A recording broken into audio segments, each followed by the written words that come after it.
Alan.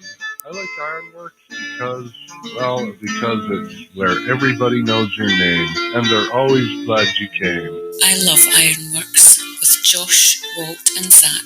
It's like sitting in your front room having a cosy chat with your best friends. Hi, it's Diva here, and I just want you to know that Ironworx with Josh, Walt and Zach, it's definitely my favourite dose of reality. Come join the family and keep it flat. Why sleep in when you could get your dose of iron in the morning? Listen to the Ironworx on TFR. This is Enlightened Dawn. Roses are red, violets are blue. Iron Realm Media is the best on the planet. To this show, I will forever be true. You guys are truly the best, and I love you guys. I'm so thankful to have you in my life. Do you like listening to Space Lettuce from Never a Straight Answer? Then tune in to the Ironworx with Zach, Walter, and Josh. Break clear of the fear on the Ironworx and become an Iron Scout. It is Tuesday, my dudes. It is Tuesday, my dudes, and a happy Tuesday to you all. Welcome to the Ironworx right here on Truth Frequency Radio, TFRlive.com. My name is Josh Corey. We've got a quiet show, I think, this morning. Start off by saying hello to the fellas. Say hello to Mr. Zachary Zabala. You might know him from his channel, Good Times for All, right here on YouTube. Zach, how you doing? Hey, Josh. Hello, everybody out there in TFR land. Not too bad. It was a good weekend. Got some rain around here finally. It's rained like 3 out of the last 4 days, I think. Something like that. Pretty much all day yesterday. So, yeah, it's been, good. We've needed the rain around here, I guess, compared to what they normally get, which is good to hear. This has been like a drought almost around here. So, yeah, not the greatest timing, my first spring and summer here for a garden, but it's good to hear that this isn't common and normal. So there's that. There is that. But yeah, not a bad weekend. Good. Glad to hear it. Let's say hello to Mr. Lucas King. His channel on YouTube is LC King. Good evening, Lucas. How are things there on the edge? They're good. Why is it going to be quiet? That's what I want to know. I don't think it has to be quiet. I suppose we can work our way into it slowly. It's fine. Quietly. Sneak into it. I think we'll have to. You think we'll have to warm up a little bit? Wake up the hamsters and get them on the wheel. Get the wheels turning.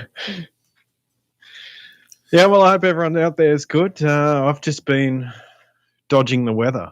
It's been horribly cold and windy and rainy. And, yeah, so I've been horribly trying to... cold. I love it. Well, Oh, that cracks me up. Me and Josh just look at you and roll our eyes. Horribly cold. I'm just playing with you, man. Well, I don't like it. I'm a bit over it. Hey, Walt's in the same boat you are. We talk about Walt and I were playing that video game, and we were up in a snowy mountain. And he was like, "Snow is crazy, man." I always forget that not everybody is, used to seeing snow. I always saw snow, so when I see it someplace, it's like, yeah, it's snow. Walt sees it, and he's like, "Whoa, this is crazy! Look at this." Yeah. We used to go and visit it. It was fun to go, take the snowboard and go for a ride a few mountains, and then go back home where there wasn't any snow. That's the best way to visit snow, I think, or see snow. Yeah, I gotta agree. I don't care for snow. Not my favorite element. Small doses. Well, I'm just looking out there at my garden. I'm going, you can just see the grass growing, everything getting weedier. It's like, this is going to be a job when I finally get to actually go back in there and work on it. Well, that gives you plenty of time to build your weed zapping machine, so you can just suit up and throw your backpack on and go out there and zap all the weeds. Yeah, just plug it in. Just plug it into the shed and roll it out. Just a big long lead, I thought. Yeah, sure. That's only like $1 a foot, Zach was telling me, when you get to those nice big heavy gauge wires that need to carry power. It's just, 100-foot cord costs you $110. It's probably better than strapping it to your back just in case, high voltage. Yes. Electricity, I don't know. I do it with a gas bottle for a flame weeder, but that sort of sounds scary to me. Well, let's say hello to the final gentleman. I'm not even sure if this audio is going to work, so we're going to test this out real quick. We're going to say hello to Mr. Walter Johnson. His channel here on YouTube is called Flat Earth Head. Good morning, Walter. How are you doing, sir? No. Close. We were really close. I thought we were going to have it. That is so strange. And it worked fine last night. His audio was working great. I don't get it. Effing Skype. Just do sign language. Works well for radio. Kaboom. I don't know much ASL. You want to try bouncing out and coming back in, see if that does anything? Maybe restart. I don't know. Reconfigure the power coupling. It's about the only thing I know to do. Unplug it, plug it back in. Get the gentle persuader on the flux capacitor. Right. Give it a little tap. That's the baseball bat in the corner. Just a little persuader. Or just yell louder. That's right. Yeah. That's what it is. Maybe your levels are just too low. That's what we'll tell them next time. We hear you. You're just real low. We'll have them in there screaming, waking up Michelle. So how was your weekend, Josh? While we're waiting for Walter to figure it out. It was, relatively quiet. Got to see my dad for first time in a hot minute. Hello? Oh, wait, there he is. That one works. No, he's not. He's on his phone. You're still there. I'm here, but you're there. I'm here, but I'm on the phone. Man, I don't have a clue, guys. This has been happening for a few weeks now with my mic setup. First it began as audio output issues. Uninstall drivers, reinstall drivers, looked for different drivers, went back to the original website. It's, their thing was, generic USB drivers. So, I don't know. Then I spent this weekend uninstalling completely the whole thing. Took it off my computer, reinstalled it, let it do its thing. And it was fine. As Zach said, we were using it yesterday. And it was fine. And then I get up this morning and do my normal turn on and go, and nothing was there. And while I was not on and you guys were starting, that's when I did my whole complete computer restart, from complete start. So I don't know.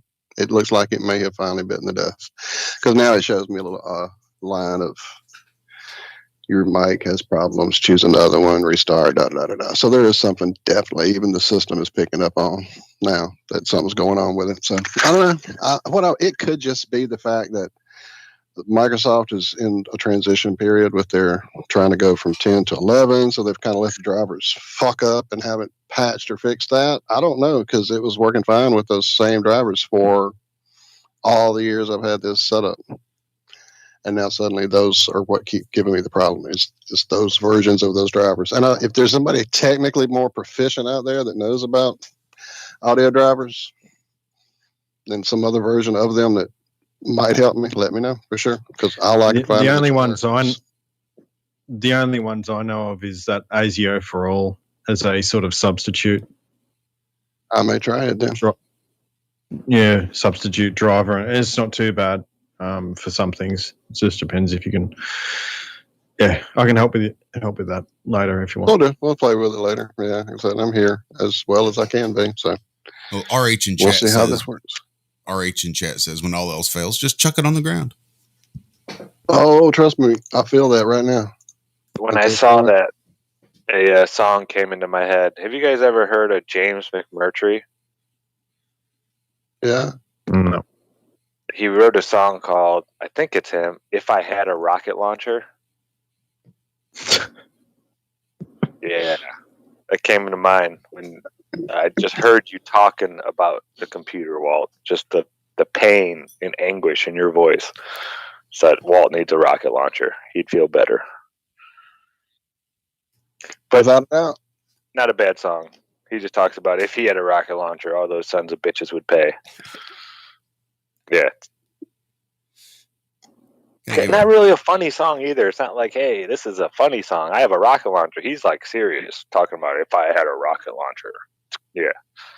But I don't know why that song came into my mind when I heard that. I read that, what RH said, and I was like, oh yeah, Walt needs a rocket launcher. I need one without a doubt. Shout out in chat. I see you, Miriam. I see everybody as well. Liz, and Roberto, and Diva, and Alex, and RH. We said that, didn't we? Who else do I see? VW Blue Sky. Liz. Hello, Liz. Flat Fact. Allie's there. Hello, Allie. Good morning. I know I'm missing somebody. Neolia Lindeman's there. Ben Flat's there. Robert Page. Leopold. Leopold. Hello, Leopold. Yes. Good morning, guys. Good to see you. I'll try not to chuck it on the ground. So, did you know that our lockdown's been extended? What? Another 7 days. Yeah. Why would they do that? Removalists. What a It was the removalists. They keep driving around, visiting places, dropping stuff off, and you know how it is. Did not see that one coming. So there's 3 states. So you got Victoria, New South Wales, and South Australia. Boom. Shut it down. It's just insane. I can't believe people are still buying this shit. You know, I mean, look around, people. Pandemic. It's like what?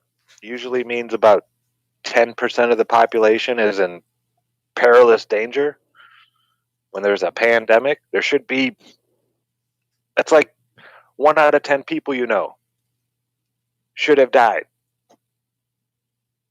And let's see, I know maybe 2 people that have passed away in the last year and a half. 2 out of the hundreds of people I know. So I don't get where people are seeing this pandemic. I don't even think I have 1 degree of separation from someone that's died. It's like, I don't know anybody personally. I think I know people who know someone who died or know someone who knows someone who died. I can get 2 or 3 degrees of separation out there, but I have no direct access to anybody that I know of that has just died from COVID. You know, those like degrees of separation is like funny because you say like 2 or 3 degrees, but you know, like how many people that actually is. Right. It's amazing how actual close we are to each other in relative terms. Like, oh, you know that person, and it's like another person, and like, yeah. Isn't it like it's really, 5 to 8 degrees and everybody knows everybody? Yeah, it's nuts. Diva in chat says she knows more people that have died from the vaccine than have died from COVID, which wouldn't surprise me. Yeah, I think that's creeping up. Yeah. Well, Dave Weiss sent me something earlier that was talking about them actually calling it a poison, the vaccine, and talking about the military doing it in Australia and stuff like that. So I don't know the ins and outs of it too much, but I could probably drop the link in chat for people. I did see that the Kentucky governor is trying to mandate masks again in Kentucky after a bunch of the lawmakers there in the state capitol started contracting COVID again, even after being fully vaccinated. So they're like at a loss. Well, the vaccine isn't working. We don't know what to do. I guess we just wear masks again. Yeah, I love it. They say, well, the vaccine doesn't mean that you can't get it again. Well, yes, that's what a vaccine is. Right. That's exactly right. That's exactly what a vaccine does. If you're getting it again, then your vaccine doesn't work. And people just, but they said it on the news. And we're all in danger. So let's muzzle up and nobody get within. We better make it 100 feet now. No, I better shut up. I don't want to give them any ideas. So I've got this link. I'll put it in chat. Well, hopefully it doesn't do anything. anyway, get it while you can, guys. Yeah, I saw that a bunch of Texas Democrats are getting like chewed out by all their other Democrat buddies because they all flew from Texas to Washington on a private jet and took pictures, and none of them were wearing masks and this and that, and they got tested, and like 5 of them have tested positive for COVID now, while they were just standing next to Kamala or whatever she's calling herself today, the vice president. They were all in a room with her with all these people. Yeah. So they're getting, even the left is crucifying them. Well, the left is being kind of quiet about it. They're not saying too much, but the right is definitely jumping on it. But it's Hegelian dialect, you know. But yeah, it's nonsense. So these people have human RNA in their system. Maybe that's what they're looking for. They don't want anybody to be human anymore. Don't know.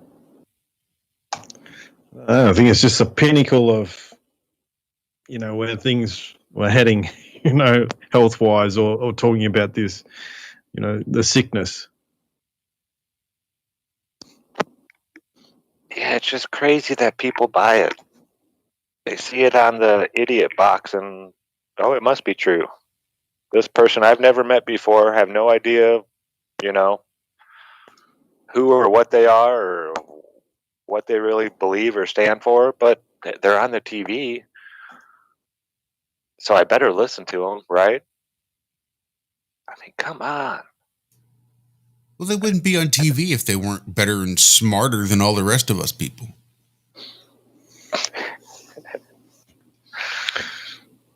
Yeah, from what I've heard, isn't it politicians is acting for ugly people? That's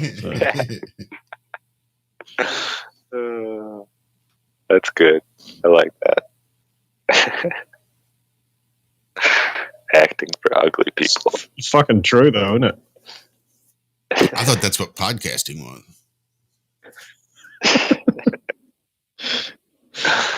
That's what we should do. Relegate all the politicians to podcasts, then we can just switch it off if we want back into put them in a little corner somewhere. Yeah, we need to get rid of that television. I swear. Yeah, just cut the main lines. So how are things looking for Bezos in Blue Origin? It's tomorrow, right? Apparently. Is everything still a go? I saw some stuff dropped in there in the pile. I didn't read it. Yeah, I didn't read it. I just dropped it. I picked it up and dropped it. I didn't even let it get in my fingers. Okay. It just basically says that billionaire Jeff Bezos is going to space. Woo! That's basically what it says. And don't forget, he's taking his brother Mark Bezos and Mercury 13 aviation pioneer Wally Funk and 18-year-old Oliver. I'm gonna say Deamon. I'm going to say that's how he pronounces his name, right? Oliver it's Deamon. Daemon. You would pronounce that Deamon, right? That's how you would say that. Anyway, so he's going as well. Yeah. So they have a demon board. So you reckon they're going to try and get higher than the other guy? I do. Oh, yeah, they're going way higher. That's the only competition I participate in. They're going to space this time. They'll go 55 miles up this time. They'll show those fuckers. He's got more money. He's definitely go higher.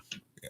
See, I'm not competitive by nature, Lucas, but if that's one competition I'm down for, I'll send him up as high as you can. Well, I'll get higher than he will. I'll practice. I'll spend the next couple of weeks practicing, and we'll see who can get higher. We'll see. But yeah, I heard someone backed out. Somebody who had paid like $28 million or something like that to go on the first flight decided, I don't want to do that now. Was it scheduling? They said That's who took. I mean, that's who Mr. Deamon, Mr. Oliver Deamon, 18-year-old Mr. Oliver Deamon is. That's who took his spot. It's the guy who conveniently backed out. Probably wouldn't been as newsworthy if a ship blows up and a guy named Joe Blow is on it. Who cares? But if a guy named Deamon, I'll stop. But no, Zach, I think you're right. I think that was the excuse to use. There were scheduling conflicts. Mm-hmm. Oh yeah, definitely. I mean, when you're trying to ride a bike to you, oh wait, I'm confusing two different launches. Sorry, never mind. Well, when you got better things to do than pretend to go to space. Well, you get busy. You know, the wife's got a 100-day list. Things need to be done around the fucking house. Work piles up. Space is always going to be there, right? I mean, it's not going anywhere. You paid $28 million for this. And I don't know. Yeah, I'm sure there are things way more important, but you got to be pretty excited to spend $28 million on anything that's going to last 20 minutes. It's over $1 million a minute you're spending. And now you're, I got to, it's my aunt's 80th birthday, so I can't make it. I know. Sorry. I'm sorry. Okay, so it turns out you guys are completely off the mark. These guys are definitely doing it. They're going to go to an altitude of 62 miles. Bam!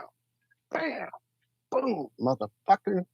And they're going to experience 3 to 4 minutes of weightlessness. So, yeah, they got this plan, brother. They know what they're doing. Just don't have a big bowl of spaghetti bolognese before you go up. Oh, please don't say such thing. Just have some light bickies and a bit of dip or something. You'll be right.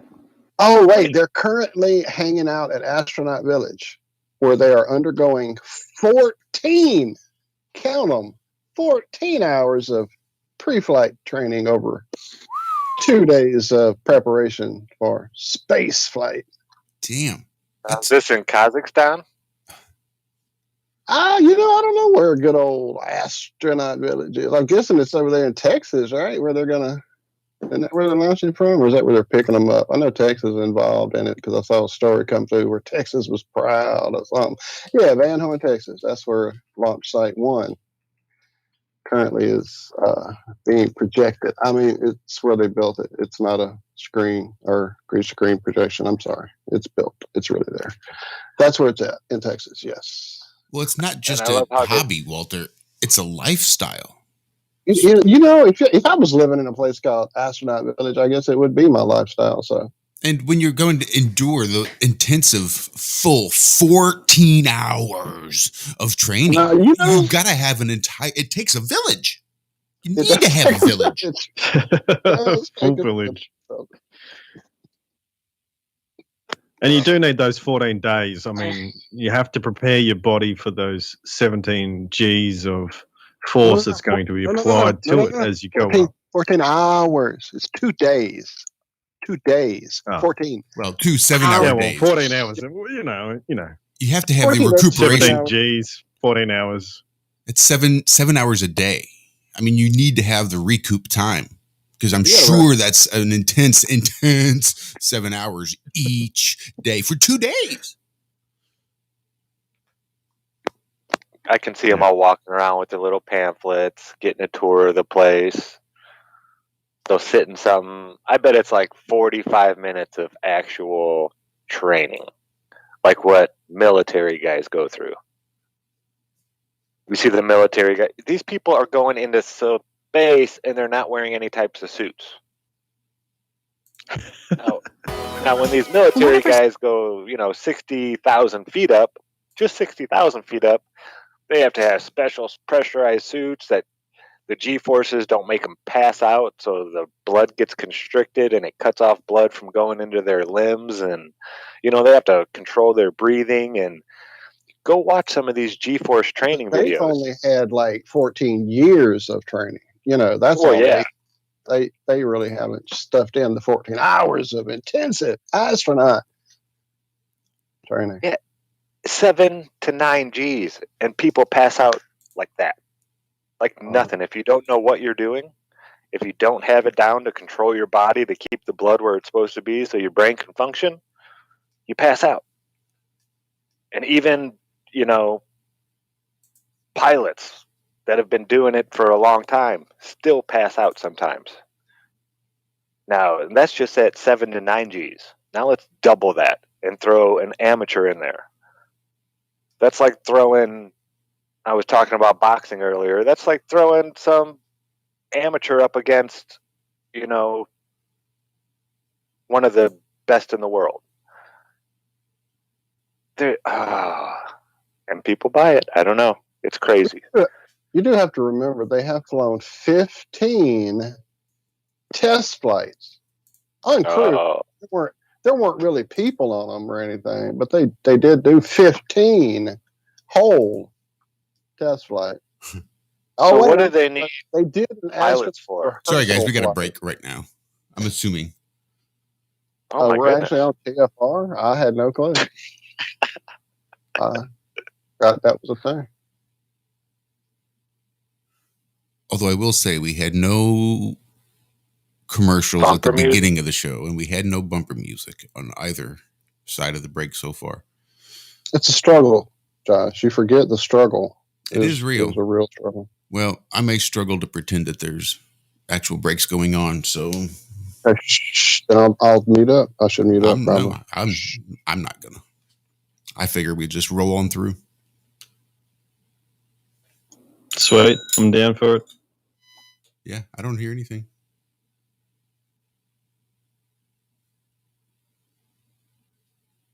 Fuck it, let's just go through. So I started a new run. I never got the dry weight of the last run because I wasn't that worried about it. That was more of a trial run, so to speak.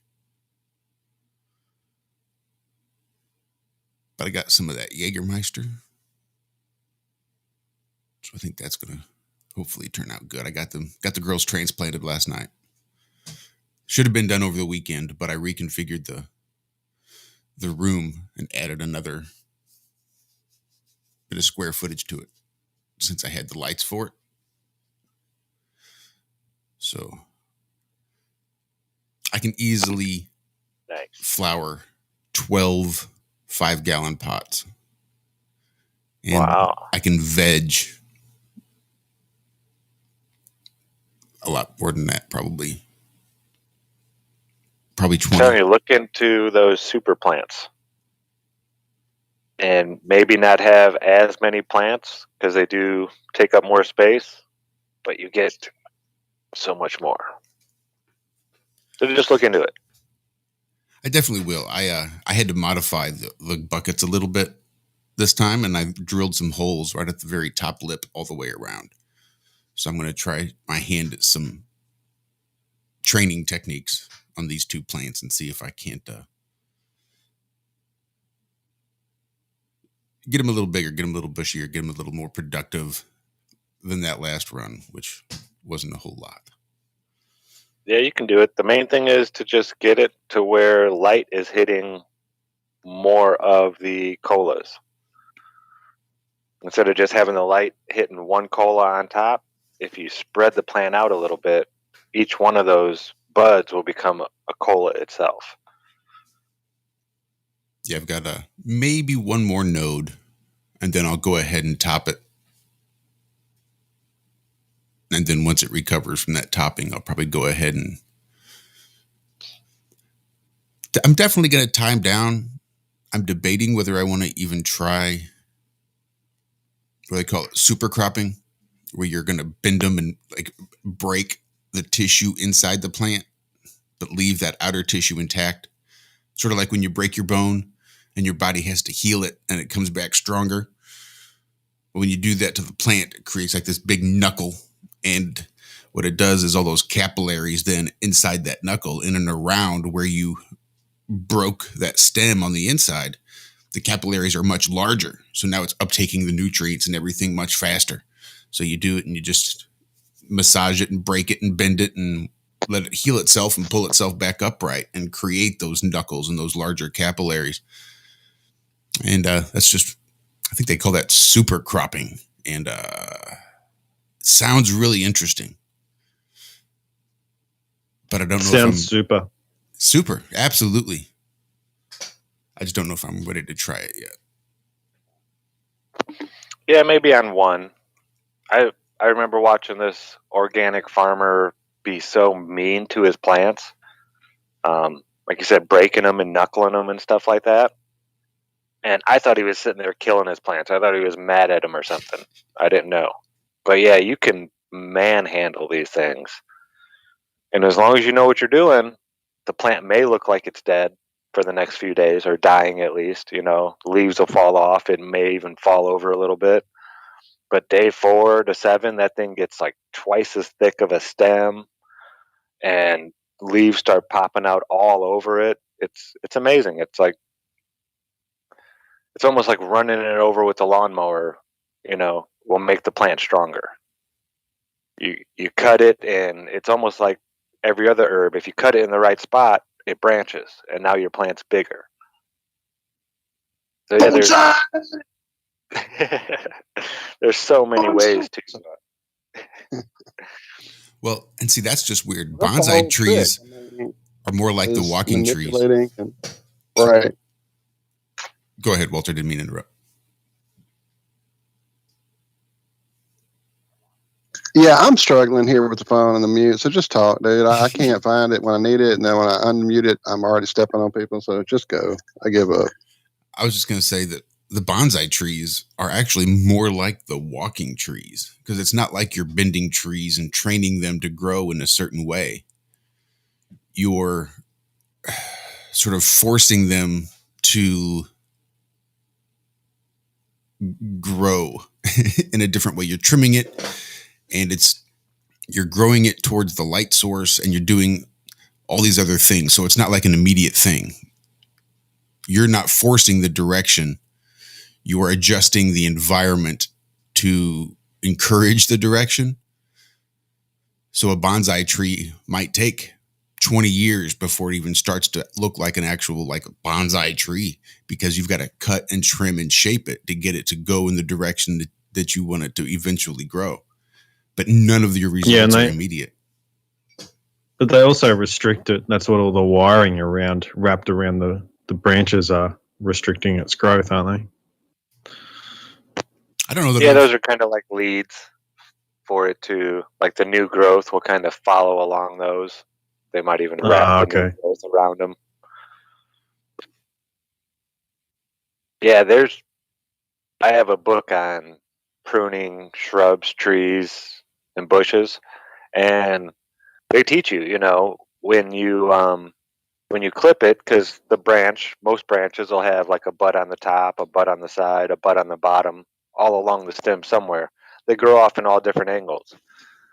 Well, you can cut that plant when you go to trim it to where you cut it so where you know the bud's going to grow in a certain direction. So if it's on the side, it'll start growing out the side. If it's usually you want the ones on the top, because you want all your plants growing up towards the light, towards the sun. They even say you go along your tree and you cut off anything that is growing down. Like any branch that's coming out of another branch that's on the bottom of that branch, you want to get rid of that. You want all your trees growing up. But yeah, you can the trees themselves give you these options of which way you want them to grow. It's neat. It really is. My buddy, he said he knew a guy when he was younger. Now this guy, he told a lot of stories, so I don't know if it's true, but he said he knew this young man that was kind of a recluse. He didn't have many friends or anything, and he spent all his time in his backyard like growing this tree thing. He had a ring of trees, and supposedly they all grew up and did this like dome thing into this spiral at the top. And it took him like 15 years to do it. Now, I don't know if it's true, but I have seen pictures of people growing stuff like that. Really cool stuff where, yeah, it takes time. It's like a really long gardening season. Really, really, really long. But it's not one of those things you're out there every day. You know, you make your cuts and stuff like that. You might go out there with some wire and every couple weeks or something like that, but it's not something you have to watch every single day. Yeah, it sounds like a lot of work and patience. Definitely. Yeah, definitely a It'd lot be cool of to patience. have them though. They're worth a lot. Those bonsais, aren't they? Yeah, a real bonsai tree. Yeah, I mean, there's ones that people make to look like bonsai trees, but there are plants that grow like that. They don't get very big. You know, they'll be 80 years old and a foot and a half tall.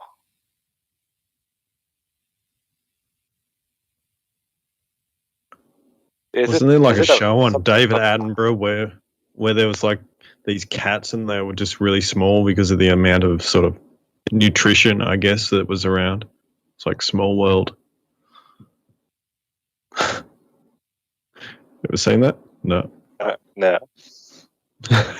Okay. Like a cat island, like a kitty cat island. Or I don't know where it was, but they were just saying this like cat was like pretty like small, and there was a small deer and things like that, and they were just probably because of the nutrition that was around or something. Anyway, just throwing things off topic, aren't I? Yeah, it's tapping into something. What is it? I can't find it in my head. Whatever it is, movie or something. I don't know. It won't come. Excuse me. I don't know. Anyway, someone might know in someone might know in chat. Pretty sure it was like a small little deer, and just like things get smaller when they don't have enough, nutrition, and they say basically adapt to what's available. Well, yeah, that happens to the deer over here. So I hear all those videos. I'm sorry, Jack. Go. No, go, Walt. I was going to say all those videos of the little tiny elephants and the little tiny hippopotamuses and stuff. So that's real. That's not just. I'm being serious. Like I've seen crazy videos. I don't know about that. Animals. Right, that's what I'm saying. So how small are we talking? Don't know. I'll Google it. I'll have to look at it. Oh, yeah, because I'm struggling here with two devices that don't work correctly for me. So I'm just going to sit here and talk. I'm not good looking up. I give up. I give up this morning. Technology has beaten me. I'm trying to say hey to everybody in chat, though. If I missed you, I still love you.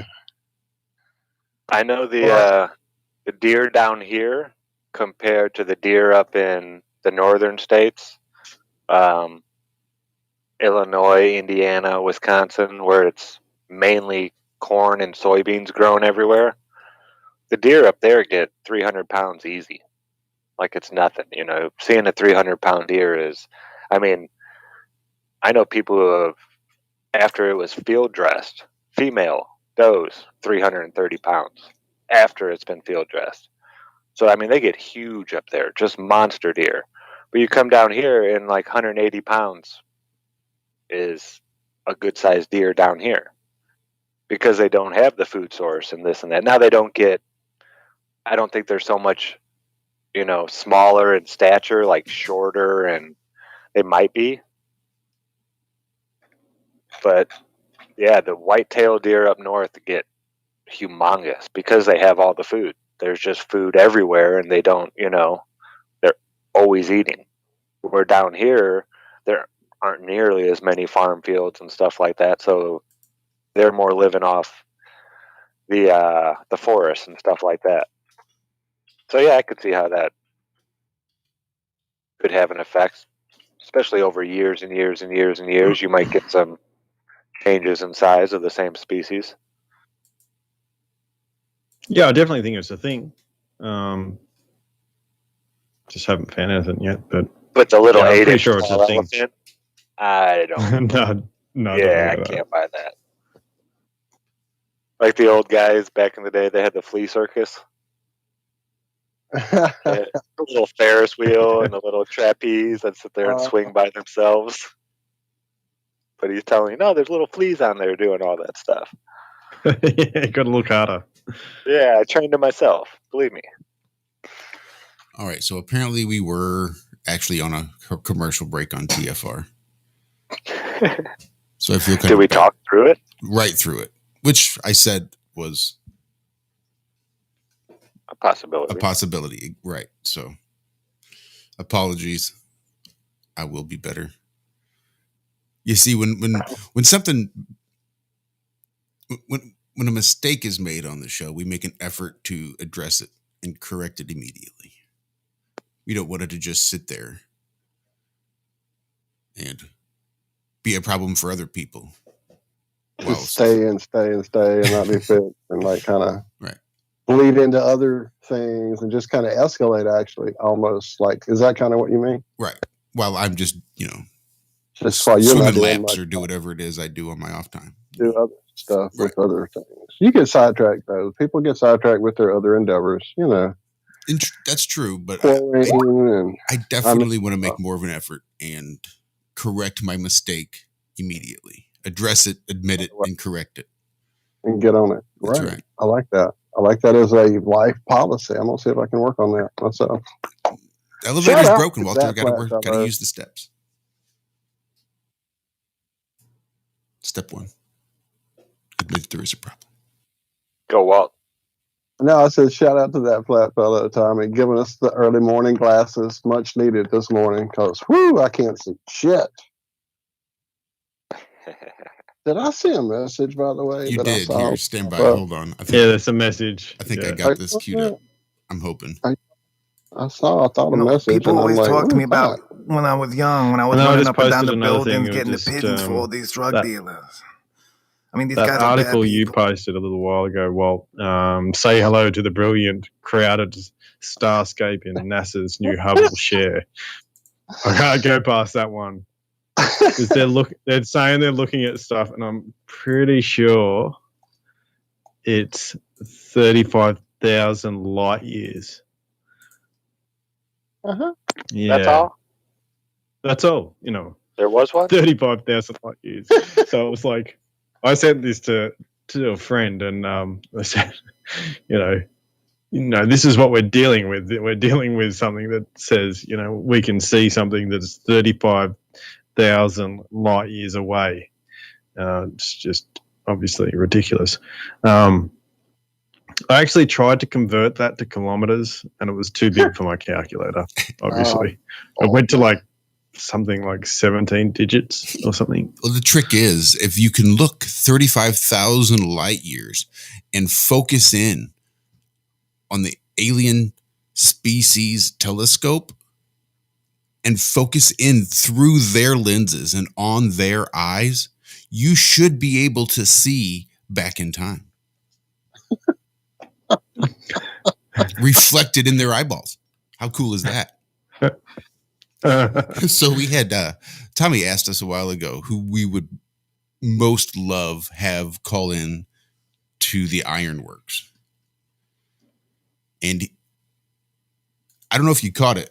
People always talk to me about when I was young, when I was running up and down the buildings, getting the pigeons for all these drug dealers. I mean, these guys were bad people. They wanted to kill me. They were throwing bricks at me. I thought I was in a nightmare. I didn't know if this was reality or if this was the truth. That's why I always wish that Iron Realm Media was around back then, because I didn't know what was truth or not. So now I listen to Iron Realm Media all the time. Now I'm walking around the earth and I'm thinking to myself, yes, guess what? This earth is flat indeed. I remember the first time I knocked somebody out. The first time was when this guy picked up one of my pigeons and he snapped his neck. He snapped the pigeon, he broke the pigeon's neck. And I just looked at him. And just my instincts came to give him a right hook. I knocked him out completely. I get really emotional when I think about it. And then I have to sift my brain and think about Iron Realm Media. It makes me so happy. Because Josh, Walt, Lucas, and Zach, they're my friends. It's like they become my pigeons now. I'm gonna protect them. So if anybody try to fuck with them, they're in trouble. They're gonna get knocked the fuck out. This is Iron Mike Tyson, and you're listening to Iron Realm Media. That Oh my is god, I love it, dude. Holy shit, that's funny. That is so I'm epic. balling. Oh, thank you, Tommy. And big shout out to Iron Mike Tyson. No offense, Man. brother. I love you. Yeah, Oh my no God. offense meant at all.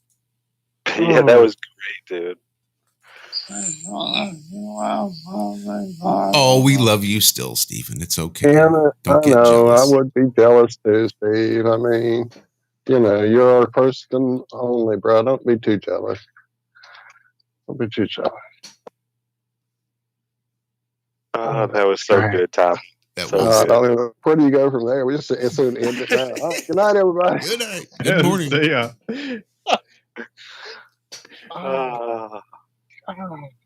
Too good. So anybody that's subscribed to the Iron Realm Media chat over there on Telegram, I did drop it in there so you guys can enjoy that at your leisure. The link is in the show descriptions. Speaking of the Telegram chat, one good thing about the way things unfolded on Friday, which, with the Iron Realm, you never know what's going to happen. We were a bit late, unfortunately, but thank goodness we were, I guess, for the guys there in our Telegram chat, because that led to me getting our buddy Martin Liedke to drop in and hang out over there on the same Iron Realm Telegram chat to hang out with us. So that was a nice little benefit. And then once we did get the show off and running, epic. I was showing off some of the pictures and footage that he shared with us on Friday's show just yesterday, actually, with someone, and they were like blown away and like totally intrigued and want to get into some of this crazy history stuff they didn't know about. So definitely a great show. Martin, thank you for being there, friend. It was epic. It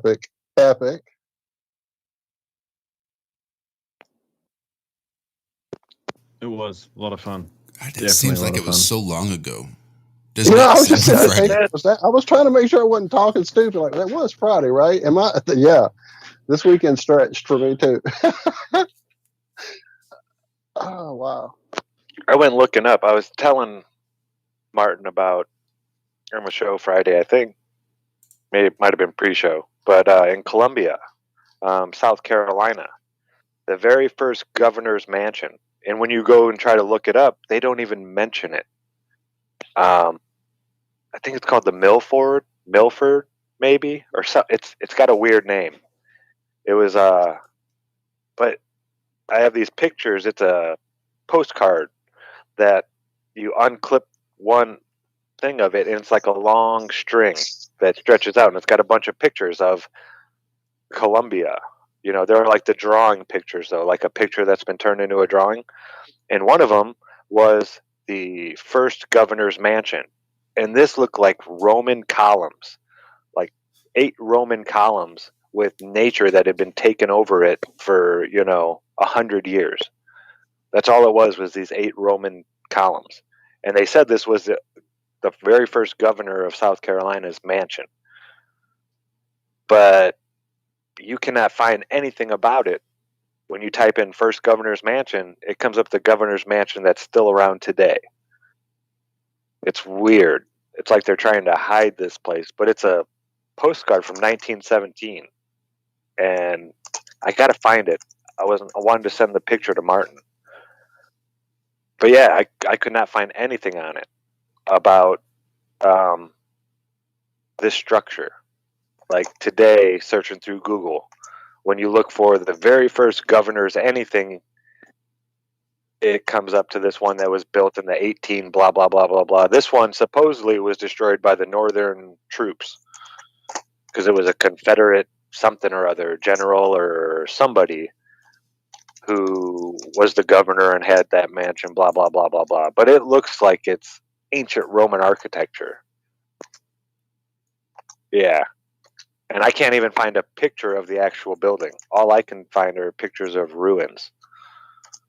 You figure there'd be a drawing of it maybe or something, but yeah. So yeah, it's definitely something I'm gonna have to send to Martin and let him do his magic on. He'll find it. I don't know how he does it, but you just tell Martin something and he's like, oh yeah. Either he's done it or he'll go do it and it'll be done in like no time and he'll have hours and hours and hours of research done somehow. That guy is just a machine. Yeah, he was all over that electro culture too, so that was pretty cool. Yeah, that brick stuff that I brought up, that was pretty. It still got me interested in sort of like a different way of actually moving materials around, and that didn't use any electricity whatsoever. I just thought those, in those sort of sense, it's like super efficient. It seems like it's not. It's we expect our products and things to be, super advanced, and they've got all these things like, you have to plug it in and it does all this stuff for you and things like that. But they've designed something that doesn't need anything. So, it hardly needs any power. It hardly needs a few people working each end, and you've got an operation happening. And I find that sort of way of thinking is like ultra advanced. It's like stripped back, but everything's really simple and works. You sort of get what I'm saying? Yeah, Henry Ford style. Mm-hmm. I learned when I was putting up the trim for the neighbor over his windows. It was so much easier to, instead of drill a hole, put in the insert, put on the clip, put in the screw, to go through and just drill all the holes first. And then go through and put all the inserts in. And then go through and, and do it a step at a time. And they don't do that. Well, most places do it like that now. But back in the day, you had somebody build something and they would build the whole thing. And then Henry Ford came along and said, this is stupid. It's taking these guys, how much time are we wasting putting down this tool and picking up this tool? And, it's all about the time in between work. So if we have 5 guys here and each guy just does one thing, we can get a lot more parts done because they're not sitting here switching tools in their hands and looking for stuff. They have one tool in their hand, a big pile of whatever they're adding to it right here. They pick it up, put it on. Pick up another one, put it on. Yeah, he revolutionized, if he actually did it, it's his story. But yeah, just efficiency and saving time. Yeah, well, that's right. It's efficiency, saving time, but it's also like that simplicity. Simplicity is better. You know what I mean? You don't have to make it extravagant to enjoy. It's like making a dish. You don't have to do every single little, have every bit of sauce and all that sort of stuff. It's just like, nah, just make it simple and I'll enjoy it. I don't have to have everything complex. And that's what I sort of, when I looked at that operation, it was just like, we needed to do this and this, and we got it as perfectly simple as we could get it, and it operated, extremely efficiently. So just a different mentality compared to how we operate. We're thinking about money. We're not thinking about the putting in that extra effort to sit there and really come up with a kick-ass design in a sense. Yeah, that's the thing. It's designed to break now. Everything is designed to break. They want you to have to buy a new one. This started back with the cars and the refrigerators and stuff like that back in the day. We can't build a product that lasts 30 years. Everybody will have one in 10 years, and then what are we going to do for the next 20 years? So we're going to make things that break down and need to be fixed and repaired and this and that. Engineers nowadays, it's like they're trying to reinvent the wheel and make it better. It's like, you guys can't just leave it. I haven't worked on a new machine, big machines, factory machines. Every factory machine since the 90s, we have had to sometimes cut off these engineering marvels that these people have added to these machines. It's just stupid nonsense. 90 seconds here before we hit the break. That we will actually allow for sound or not. So that means YouTube and everybody else might go quiet for 3 minutes. But I guess TFR will have breaks. I will say that at work, a lot of the stuff that we do is designed to pretty well last for as long as possible. I can be working on a refurb of a piece of an instrument from the military that's from the 60s easily. But because the foundation is so strong, we can bring it back, refurb it, and make it look like it's a brand new machine. You'll never be able to tell the difference between it and a brand new one. But I guess that's the beauty of having your own machine shop and everything else built right into your factory.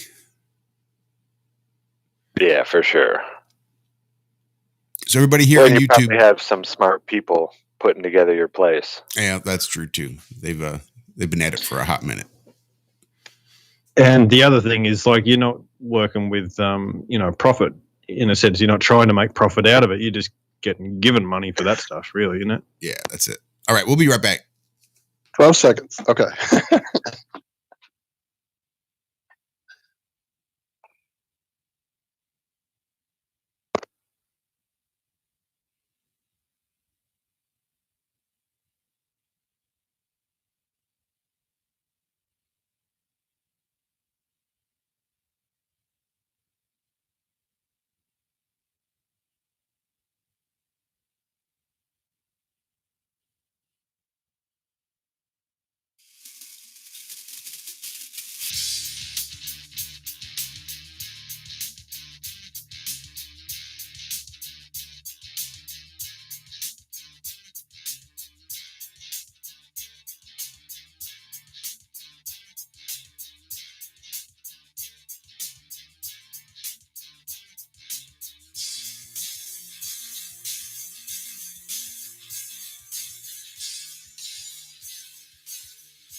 More.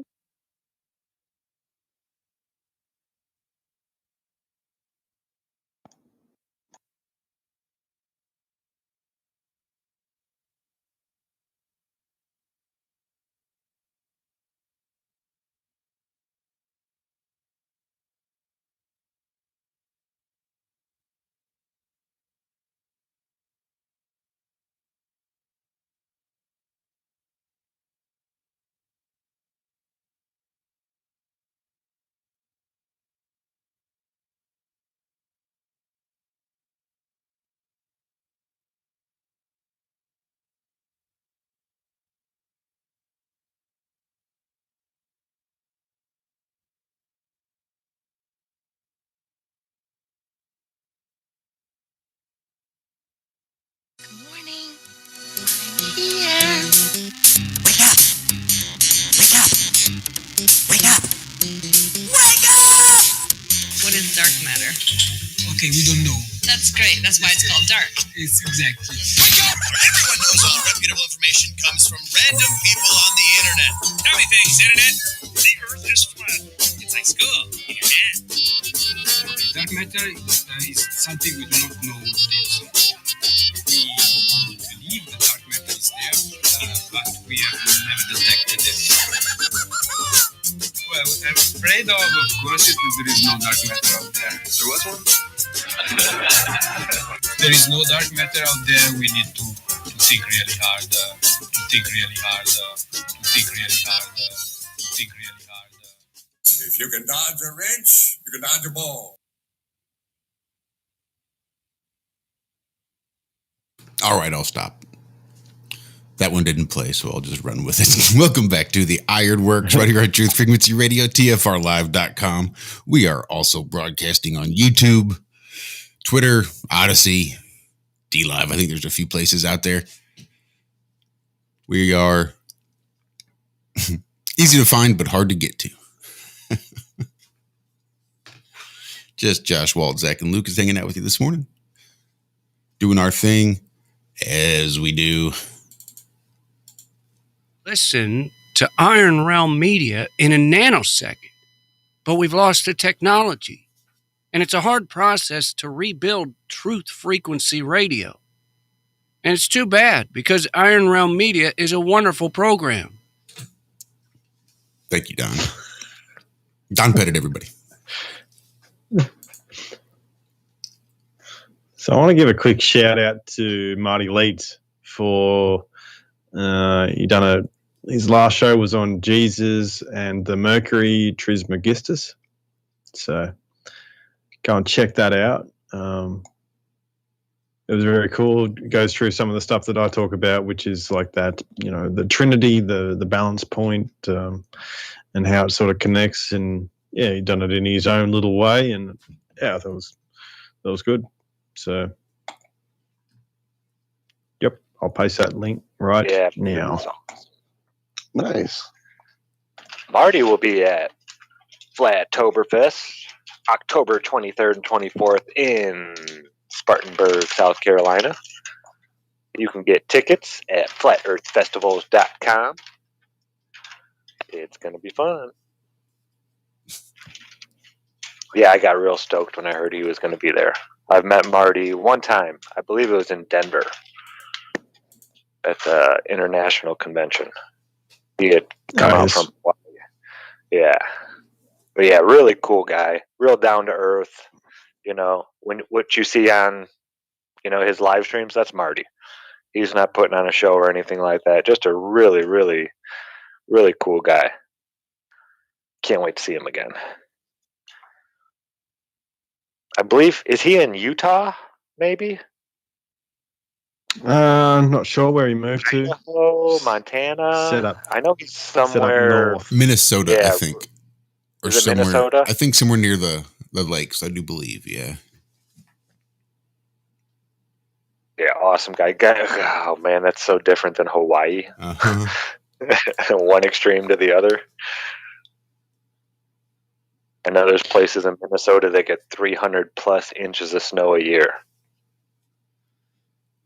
Wow. That's too much. Way too much for me. Yeah, that's rough. No, take me to the tropics any day over that, for sure. Because I actually stayed in Hawaii for a while. And it's quite nice. I didn't mind the weather. I didn't mind the humidity too much. You just sort of get used to it. And then, it turns into like 19 degrees and all of a sudden you put a jumper on. It's just like you just get used to being warm all the time. Yeah, we have a high of 70 degrees today, which we haven't seen since, I don't know, May, maybe? It's been in the 80s for a while now, or more. So this would be a nice little break.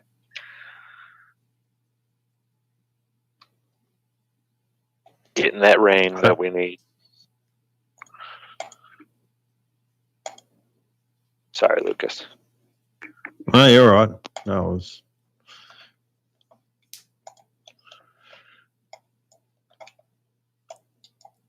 Yeah, I think we're tropical species, aren't we? Really, when you think about it. Well, yeah, what we like to eat and things like that. I think in some respects, farming on the sort of cusp of, like for me personally, it'd be like New South Wales, which is sort of you're on the cusp of that temperate and tropical. I think that would be the best, like because you still get the seasonality to grow things. And you can still get those fruits, and you still get your, apples and all those sort of things, and you get less bugs. But anywhere where it gets too cold, it's just really not human, and it doesn't really. Well, yeah, if you were send naked, out the yeah, you couldn't live if it was 30 degrees out, Fahrenheit, and you were walking around naked. You'd freeze to death. Yeah, absolutely. We're not made for those regions. Yeah, we're just not equipped. We don't have. Yeah, we don't. You're right. We don't have the hair. Mm-hmm.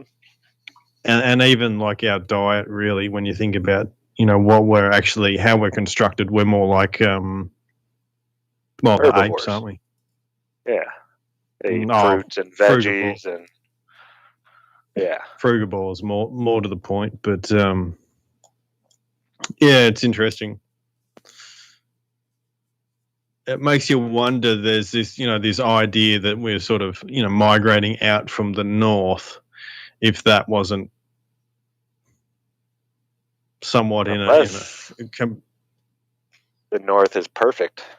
What if at the North Pole it's always 70 degrees and sunny and rains at 6 a.m. and 6 p.m. and I don't know. We don't know what's up there.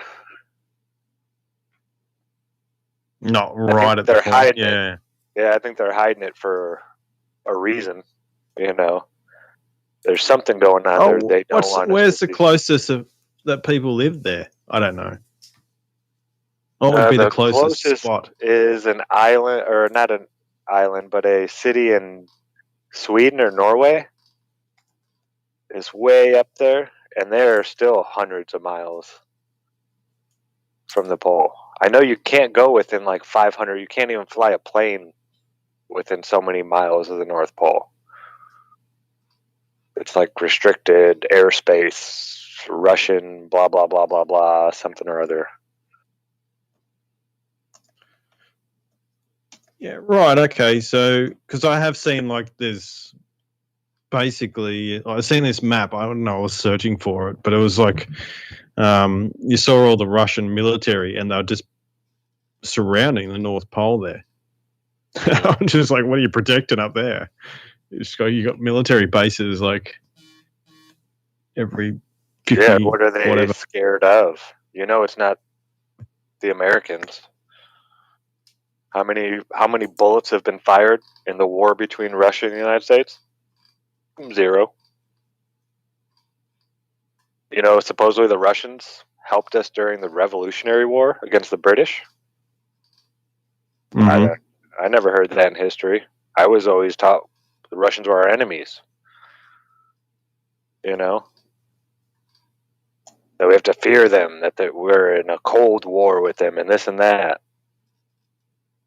Yeah, it's the Hegelian dialect on, a mass scale. Instead of dividing a country, they're dividing the world with this one. Okay. So the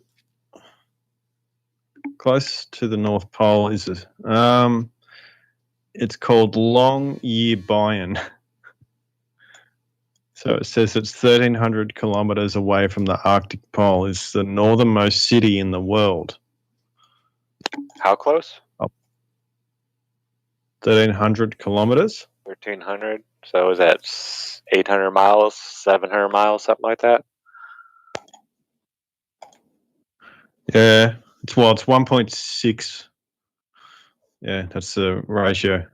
1 to 1.6 for the miles to kilometers. 1.6. Anyway. I'm sorry, I'm trying to do math in my head. I know the Egyptian mile was 8/7 of a mile, a standard mile today. So their mile was a little bit longer. I was just trying to think if a kilometer is maybe half a Egyptian mile, but no, I don't think so. So 1 mile is 1.6 kilometers. So if I'll do it. Yeah, so it's 800 miles, 807 miles. It's still a fair way away from the actual North Pole. Yeah, even if you were flying in a plane right over that place, you still wouldn't see to the North Pole. I think from 30 feet, you only get 280 miles viewing distance. Something like that. Oh, wait, that's on a ball, though.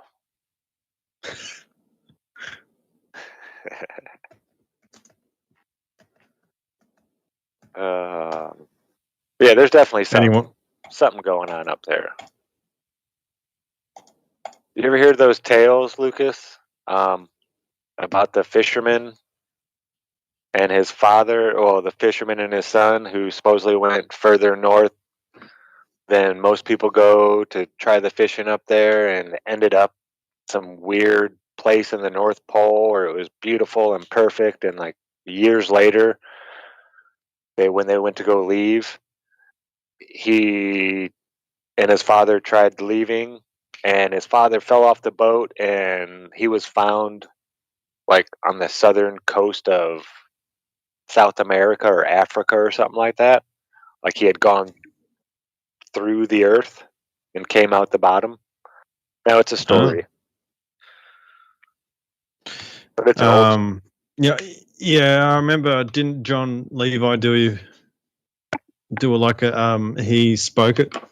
He's done an audio thing for it and on his YouTube channel. I'm pretty sure. Yeah, the one I saw was on his by backup Flat one. Water, Flat Earth. That guy. Yeah, I've heard it and seen that. I think that may be the one I saw too, Zach. Yeah, just super interesting. I know it's a story, but well, for it to have reached to us, it had to have been a pretty, there has to be something there for it to keep going this long.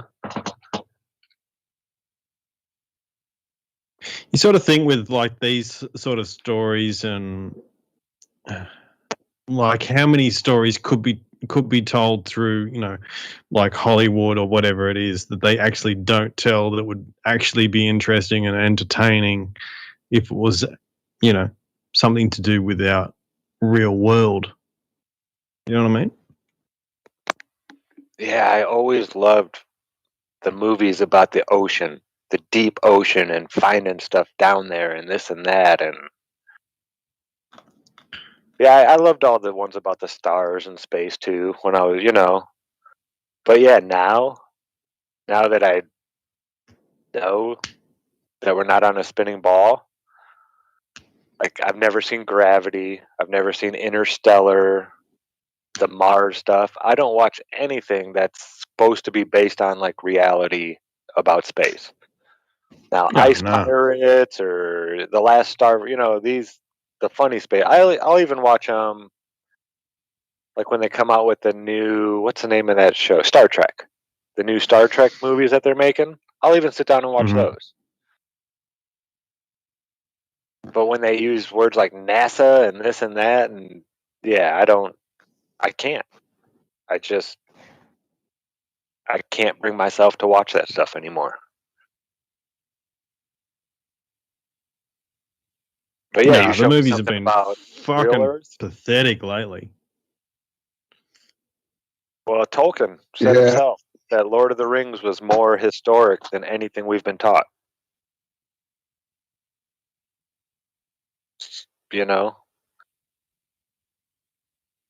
And the way he explains the story is it's like fitting for today. It really is. I mean, we don't have, orcs and all this stuff going on. But in the movie, he even talks about, all this stuff happened 2,000 years ago when Sauron was around and this and that and blah, blah, blah, blah, blah. But now, people nowadays don't even, it's myth and legend and forgotten stories. So, like all these Greek gods and this and that stuff, what if it was real? And it's not mythology, but it's actually the true history of this place.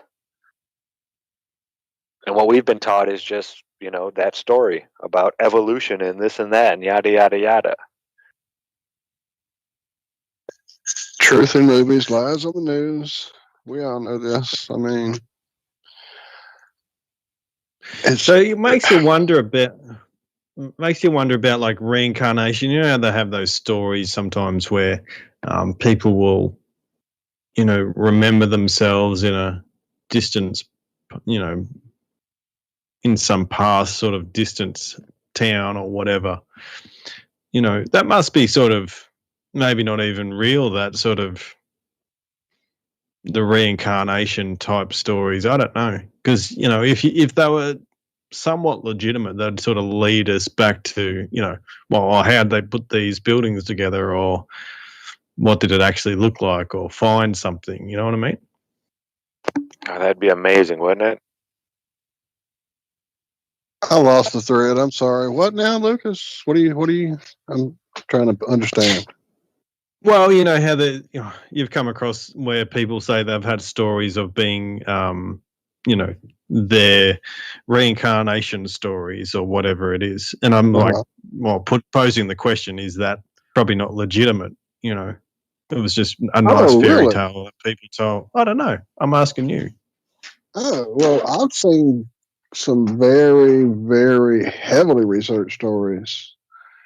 Like the story of, what was his fucking name? It's gone now. I have to look it up. But there was a kid who was talking about all this stuff, and it led back to like historical records of shit that were true. And like, there's no doubt this child would have no access to any of this. And that's just one of many types of those stories. Now, that again is a book or a movie or a video or whatever. I saw all these different things on throughout the years, and you always have to take anything that you didn't experience yourself directly with a grain of salt. That being said, I went through a period, probably about a 6-year period, where with numerous people and through numerous techniques, we all went through different various types of trying to access past life things. Various forms of past life regression, guided imagery. I never was one who was susceptible to hypnosis, so that never worked for me, but it did work for other people. And I know all that stuff is all subjective as well. Some of that stuff can create its own storyline. I get all that too. But it's kind of like flat earth, when you have this preponderance of evidence that just keeps leading back to shit that is unexplainable. I mean, my brother, from the time he was able to talk, would say things like, apropos of absolutely nothing. I can remember this one time we were out just driving. We always would do that with Mom. We'd hop in the car and just go driving. And he was looking out the window, and we saw this weird barn off on this hillside, kind of like unusually shaped for our area. Nobody in our area technically had the classic red barns. You just kind of had a shed or a shack that was extended or built upon, or not too many people were growing up in Mississippi had the red barns, but we saw one across the field. And my brother kept talking about when he was big, he had painted his barn blue. And just shit like that. They just shit out. Like, always, when I was big, I did this. When I was big, I did that. And he did that from the time he could talk till he was probably 5 years old. He kept talking about when he was big, he did this and he did that. And that was just like, it always gave me chills. It's giving me truth bumps right now saying that shit. So, Yeah, that's just super interesting. It's like, maybe there's like it's one of those things that people maybe don't recognize it, so they block it out, or maybe there's some techniques that we've forgotten to, so we can access it on a larger scale, or I don't know. I find these, people were saying in chat, genetic memory and things like that. I find that pretty interesting as well. Right, absolutely. Well, I think that might be I do anyway, from those type of experiences, those things that came up way before any of what we're talking about came up. This was like growing up stuff. So these experiences, to me, kind of lend some of the idea of this area, this realm has been kind of taken over by some entities who have fucked the whole thing up and got it working for them and not for us. Because again, why would you live a life, learn all these lessons, say, hey, let me go back and learn some more shit, but before I go back, let's just erase and start over from fucking beginning. I get the fact that there's limited memory in a fucking device. You have to clean the fucking hard drive. I get all that shit, but fucking having to completely start from just makes absolutely no sense. So, that part of it kind of always irked me throughout these different examinations of this idea is, let's do it again, but why not come back with some of the knowledge? And maybe that's it. Maybe as you ascend and do the work and change your salts, you do come back with more of that knowledge. And maybe that's part of the whole process, is figuring out how to get back here with that knowledge and carry it on and not forget it all. Maybe it's that whole thing of taking the music past where you found it. I don't know. Now, did your brother... Yeah, exactly. Memories of... Like now, can he remember things from when before he was 5? At this point, if he did, probably not anymore, because he's really gotten into the system. His whole thing of this, I don't even know how to explain it. This drive to have a worldly thing, it just never was my thing. I never wanted the 9 to 5 and the status thing or any of that. I didn't grow up that way, so I never wanted to achieve that thing. So, and yet he did, and that's kind of where he's at, is the whole corporate, let's invest in stuff. And I don't know, a lot of people do, and I'm not saying that. He just lives it to like an extreme amount. Like, he really sucks up a lot of the MSM crap, and we've had these discussions endlessly throughout our lives, so it's not like he hasn't been exposed to a lot of the same fucking information I've been exposed to. And yet, I spent a fucking 6-month period of them washing meat off outside on the fucking porch because TV told them to. So, where the fuck does that come from? I don't get it. So, I don't know. I'll talk to him about it. I've kind of done it over the years of trying to see where, him and my sister are with things, what they remember of the things we grew up with. And like when I bring up grandma, and things she remembered and things she would talk about, Paul has some really very set memories about my grandmother that he can't get past because of her passing and her illness and him having to probably pretty much deal with that a lot by himself. And so there's a lot of things that would keep him from probably getting back to that. I don't know. I'm assuming I should talk to him, I guess. Yeah, the memory thing's always sort of bothered me as well. And I've felt like, in some of my younger years, I'm like, why am I back here again? I've been sort of a bit upset about the whole circumstance that I had to come and do a redo in a sense. Just, they were just feelings that I had about it. But, maybe it's similar to a guitar, and it gets beat up, but you can still play different songs on it, you know what I mean? But the whole overall guitar sound changes over time, and with a few more dings in it or whatever, it you sort of, but it still plays different songs. So maybe we're like that.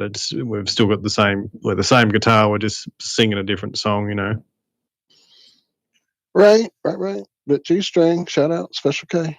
There's another part of this though that I forgot about, and it just occurred to me.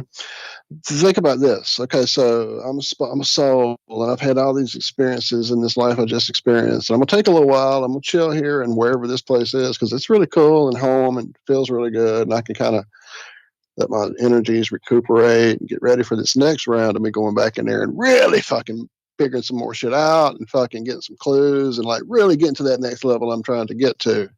All right, here I go. I'm going in. I'm incarnate. Let me look around. Okay. Oh, look at those two.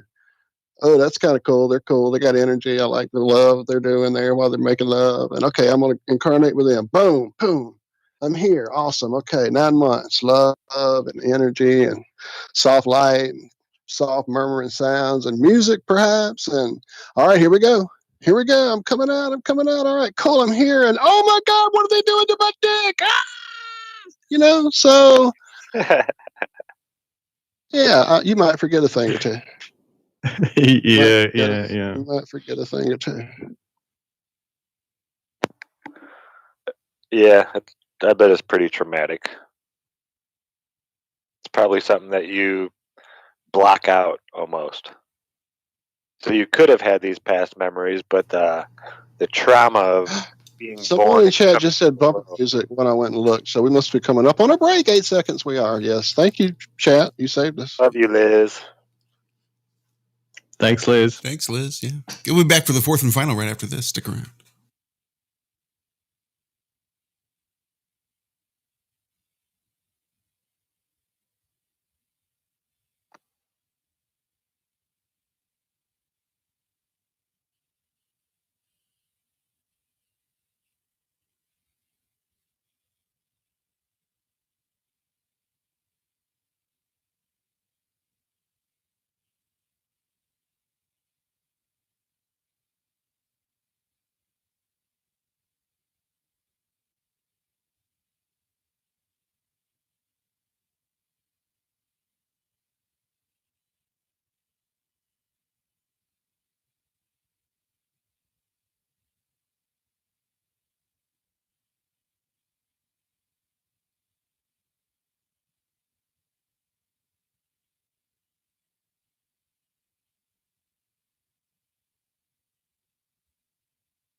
and shiny.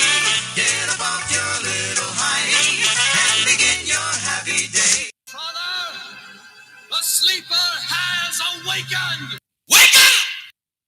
And welcome back to the fourth and final segment of the Ironworx, right here on Truth Frequency Radio, TFRlive.com, doing my very best with no audio coming from the main What? studio. Hold up. Oh, it is 5:30. How did that happen? Dude, what the hell? It's because I talked through that first one. I mean, I guess because I'm on my phone and we're just kind of hanging, it doesn't really feel, I don't know. My goodness. Thank you, Liz. Thank you, Liz. Welcome back to the Ironworx. My goodness. I feel so off. This is so throwing me today.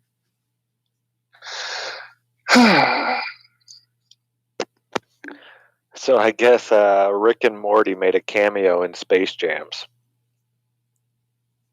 And they've done a couple commercials, Old Spice, and a couple other ones. But they let the guy who does Rick and Morty, the writer for the show, they let him write the commercials. So he makes it blatantly obvious that Rick is just doing it for money. Here's what the writer had to say. Rick is the type of person that would see right through any fucking advertisement and who these big corporations are. The whole corporation's weighing in on socio-political stuff. It's just so fucking ridiculous. It's funny to me, and Rick is somebody who would see right through that shit. It's like they just want money. That's all they care about. So I'm trying to keep all of that in mind while writing these commercials. I guess in the Old Spice one, Rick is sitting there counting his money while he's reading the Old Spice ad.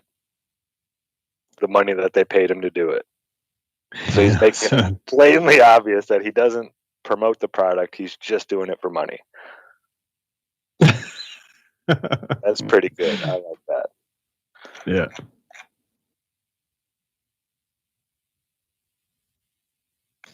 Nah, this guy is so tied in. He's like, I don't want to say Matt Groening, but this guy did the whole Gravity Falls about the secret societies, the kid show that they made, and he's definitely in the club when it comes down to it. He also made some pretty disturbing little shorts that aren't really like Daisy Dukes that I want to talk about. All right. Those are Yeah, but I do love the character he created. I do.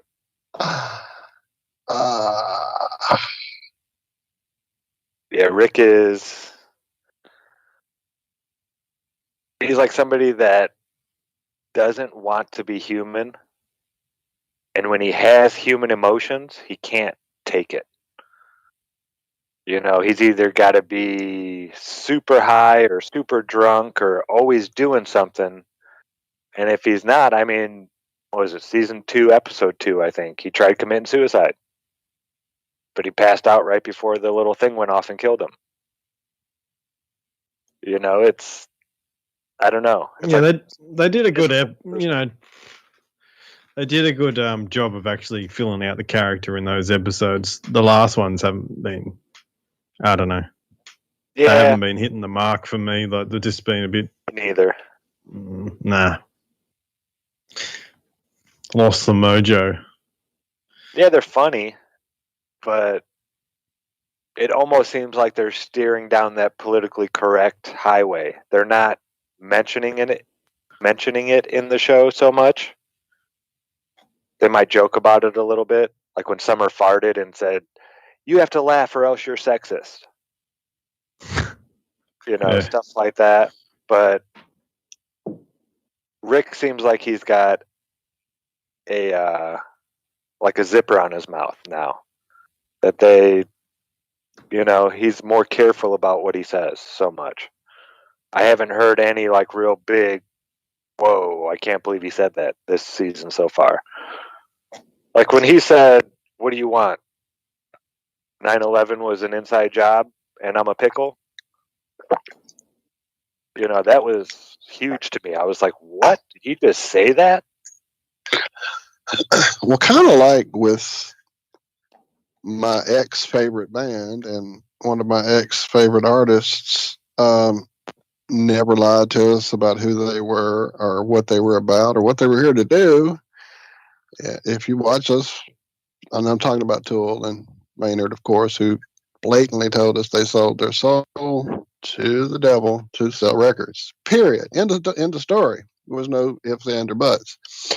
Boom. If you watch those first episodes, first season, second season, and it goes through those whole fourth wall breaking moments with Rick talking about that, we're going to suck these people in. We're going to go for 100 fucking years. We're going to do nothing but you and me, this and that. They're telling us up front, this is a fucking show. It's a fucking job, not a job. Yeah, a job. It's a thing we're doing for you people to watch so we can suck your money out of your asses. They've told us that since the beginning. So the fact that they're doing these commercials and the fact that the edge is kind of off now and it's just become a whatever, because I've only watched the first season, 5-1 or whatever it is. I've only seen one of them because the other one was weird and I didn't want to skip it yet, so I gave up. I haven't seen them all, so I can't comment all the way through. But I know on the ends of the last season I do have access to, it kind of was starting to feel that way. Like, yeah, every show does this. Every show did it. Every show had its little point where you kind of went, 3 or 4 seasons in. Well, except for one show. One show stayed strong for at least 10 years. Simpsons. But anyway. What was that? Friends. The Simpsons, man. Fucking Simpsons did it. Simpsons were the fucking joking. kings before anybody were. The kings. They did it first, just like South Park said. They did it. They ruled at it, and then they got it. Yeah. Even Rick and Morty mentioned that in one of them. Right. The truth is, actually, Fred and Barney did it all, and everybody's copied that since. No, I'm just kidding. Fred and Barney having a cigarette. That's all I'm saying. Selling some smokes. Anyway. Yeah, I want to go back and watch some of those old Looney Tunes. Some of the stuff they used to say, I bet as adults, like the old classic ones, the Merry Melodies, when it came out, it looked like an album cover with all the circles, and they'd come out. And, yeah, they used to say crazy stuff back then on cartoons and get away. Those weren't made for kids anyway. Those were definitely set for. Those were like people at movies to watch. Right? Yeah. Before and during breaks, that was between movies and stuff. It was aimed at a general audience, not kids. It wasn't made like Saturday morning cartoons trying to sell cereal and action figures. It was made for everybody to watch and get something out of the pretty pictures, the cute characters, and the, whatever innuendos or whatever jokes were made about society at the time. There's so many of those old Looney Tunes and Merry Melodies that are about like Hollywood and the actors that were big at the time. And when you watch those, unless you're old like me and you don't have a point of reference, when you watch those, you're like, who are these people? But knowing those old stars, because I'm old, it was like something for me to enjoy. So yeah, those weren't for kids, for damn sure. I tell you what I like going back and watch is the Monkey Magic episodes, the old ones. I reckon they're grouse. Which ones? I'm sorry. It was the Monkey Magic. Oh, okay. I don't recall. Not familiar with Monkey Magic. What? Really? Yeah. Better get on that. We'll have to get on. Look it up. Monkey Magic. Really? You didn't have it? You didn't have it growing up? Wow. Okay. I don't guess so. Liz is with me. She knows. I guess. I'm looking it up. Someone's with me. Well, the wasn't cricket a cartoon. sound effect. It was like real people. I'm looking at people. So when was this? What era was this? I don't know. Because what I'm seeing is a 1990s Japanese TV series. Is that it? Yeah, that'd be it. Okay. Oh. It reminds me of Spectre Man. Anybody remember Spectre Man? No. No. God, I'm Quick, get old. the cricket sound. I was gonna say, I'm so fucking old. I don't know this. I don't know that. God, I'm old. Yeah, Spectre Man was in the 80s, and it was he was a small guy. They were in Japan, and Mothra or Godzilla or somebody like that would come, but it wouldn't be Mothra or Godzilla. It'd be Mothra or something like that. You know, they would change the name a little bit, but same characters. And he would run into like an alley or something and do this thing with his hands, and he would have his magic suit on, and then he'd run out to the middle of the street and he'd do something else with his hands, and then he'd grow to be like 300, 500 feet tall, so even taller, bigger than the tallest skyscrapers. So probably like 1,500 feet tall. So he could fight these things and save the city. Yeah, it was just like Godzilla, but it was a TV show, and they played it here in the States in Chicagoland area on their local WPWR Channel 50 that you could only get in Chicago. But yeah, I remember watching Spectre Man before school every day for a couple years probably. Yeah, Spectre Man for sure. Yep, I guess I'm alone on that one. Yep. You are. Yep.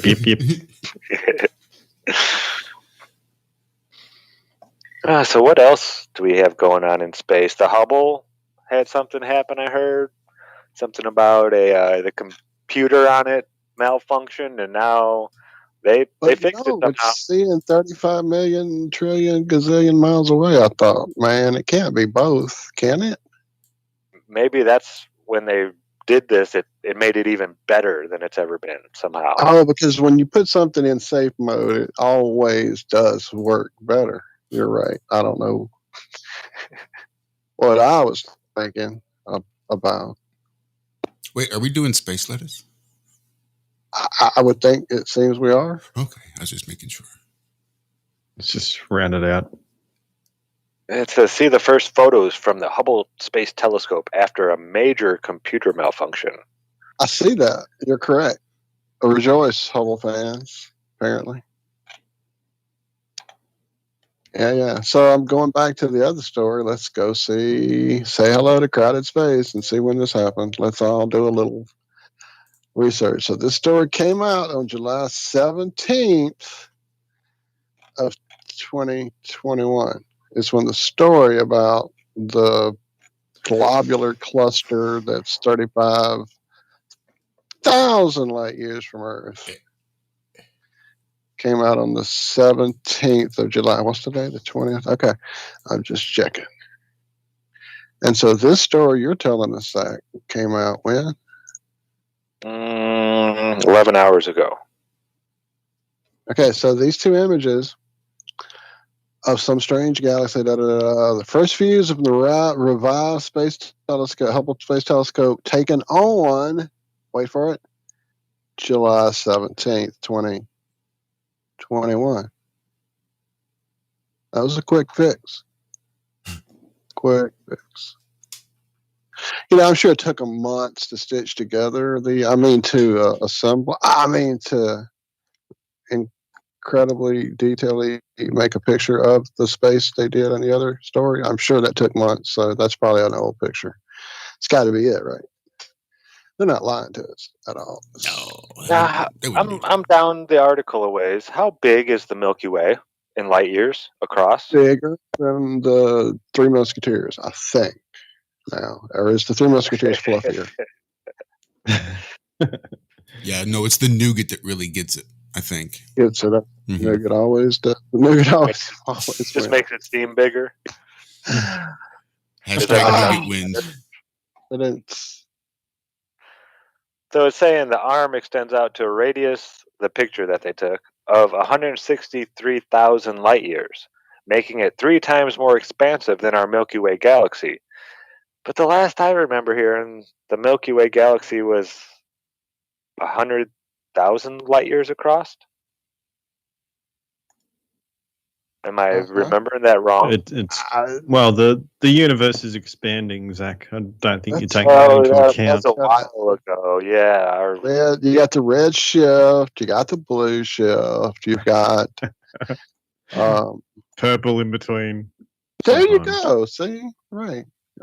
So, you have to take all that into account if you're going to do space. Listen to this crap, dude. Hubble went offline on June 13th after its main payload computer went offline. How many more times are you going to say offline? Okay. Sending the observatory into a protective, safe mode, during which time all science was stopped. Oh my God! Worldwide. Worldwide.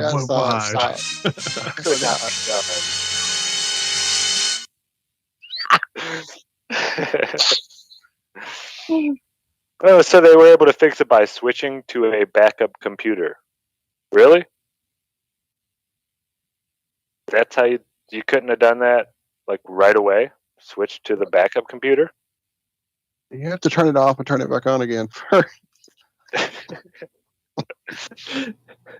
IT crowd, After get those weeks guys of in. troubleshooting, they realized it was a wonky circuit, they called it. Yeah. Well, damn those wonky circuits. That's the trouble with the wonky circuits, is you don't even realize they've blown until science stops. That's why you don't switch over immediately, because you don't notice it even happens. You don't even notice the wonky circuit until science stops. And that takes a while. So it's serious. You got to steer a big ship, buddy. Everyone is incredibly grateful, and we're excited to get back to science. They love that science word, don't they? Science and the shit out of it. So me taking my camera out and taking pictures, that's science, I guess. Huh? Uh-huh. Well, science was offline. So yeah. I didn't even check to see if my camera worked the last few weeks. So I don't know. You might find yourself with a wonky Make circuit. sure you don't have a wonky. You go, Josh. I was going to say the same thing. You better make sure you don't find yourself with a wonky circuit.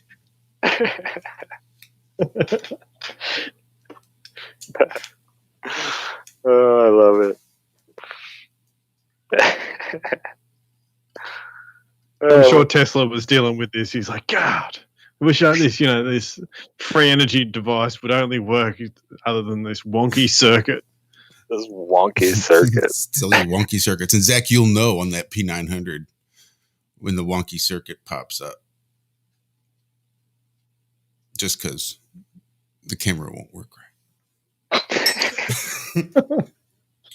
Black screen. No, because it'll actually start making some really weird noises at you. And that's how you'll know it's in safe mode. Once it goes into safe mode society, you'll hear the safe mode noises come through, which of course is just bleat. Wear your mask, things like that. All dangers of a wonky circuit in the P900, so just watch yourself when you pick your camera up. Well, there's definitely a few wonky circuits getting around, that's for sure. Shout out to Rio in chat. Hey, Rio. See an article. Do it. CNN. Let Dave in chat know we have a picture for him as well. Sorry, there. I saw Dave pop up. What's up? And Cam. What's up, Cam? Good morning, everyone. But yeah, make sure we send Dave the picture of the 35 gazillion trillion bazillion light years away. Sorry, I got it. I'll send it. Hang on.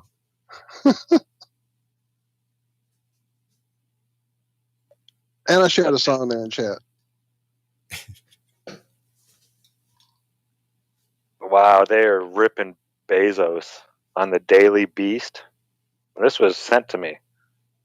My, that's a snug-fitting spacesuit Jeff Bezos is wearing. It says, in what might be the most expensive midlife crisis in history,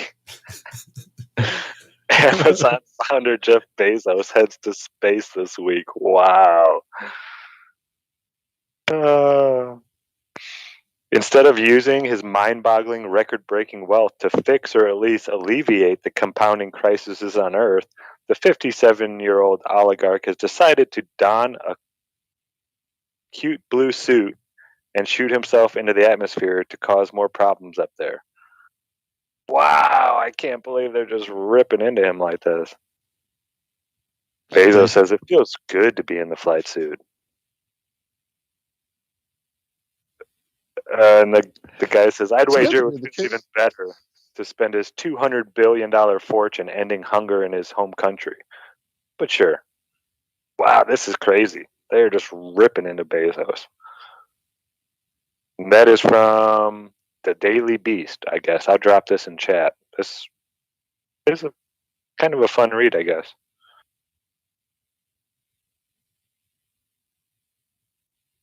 Yeah, well, I wonder if he's got the same position as the other dude that was, when he was to leave him up there.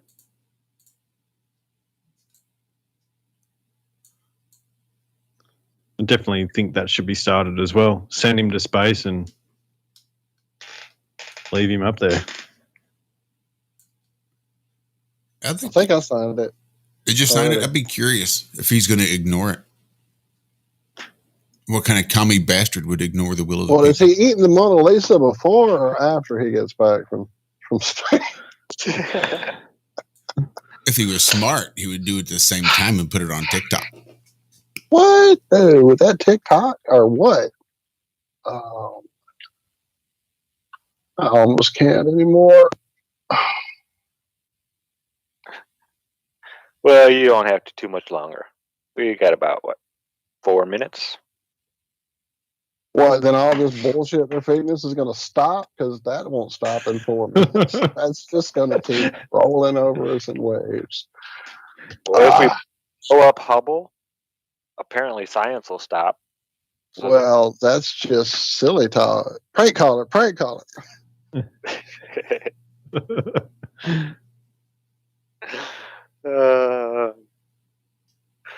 So yeah, no special spacesuits. It's nice and snug, I guess. Just PJ pants and t-shirts, huh? Yep. Who's going to be the first billionaire to go up naked? That's what I want to know.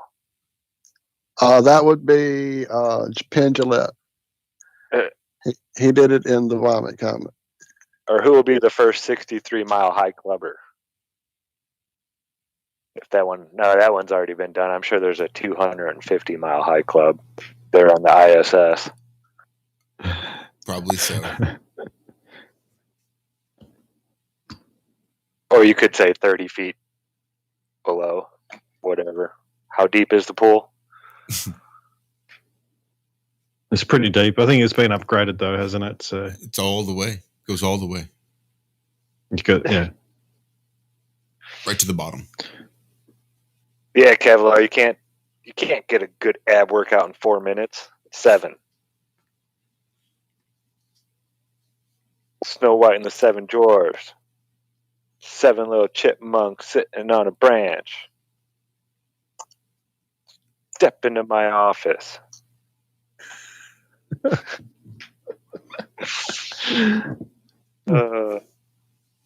Yeah, can't even get your heart rate up. I love you guys in chat so much. Thank you all for being here.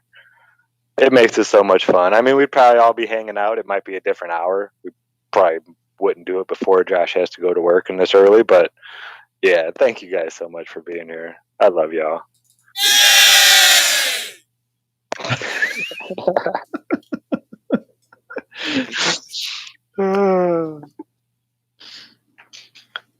So do we have anything coming up for this Friday?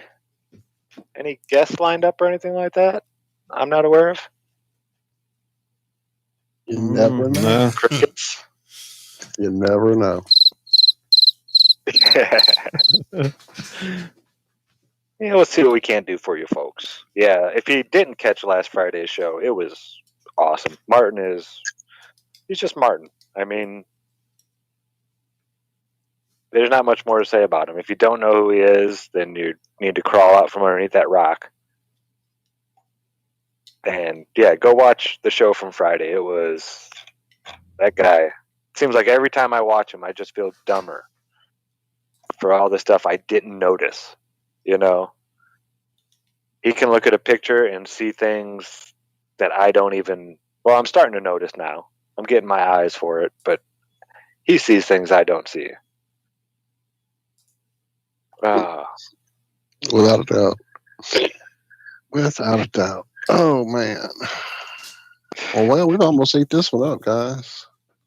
We surely have. Only about 20 seconds or so. Thank you all so much. Sorry about my technical problems. I will be working on them this week, trying to figure out what to do, because I've literally reinstalled and installed it 3 times while we were live, and it's still not working. So, thank you for putting up with my horrible sound. Love you guys so much.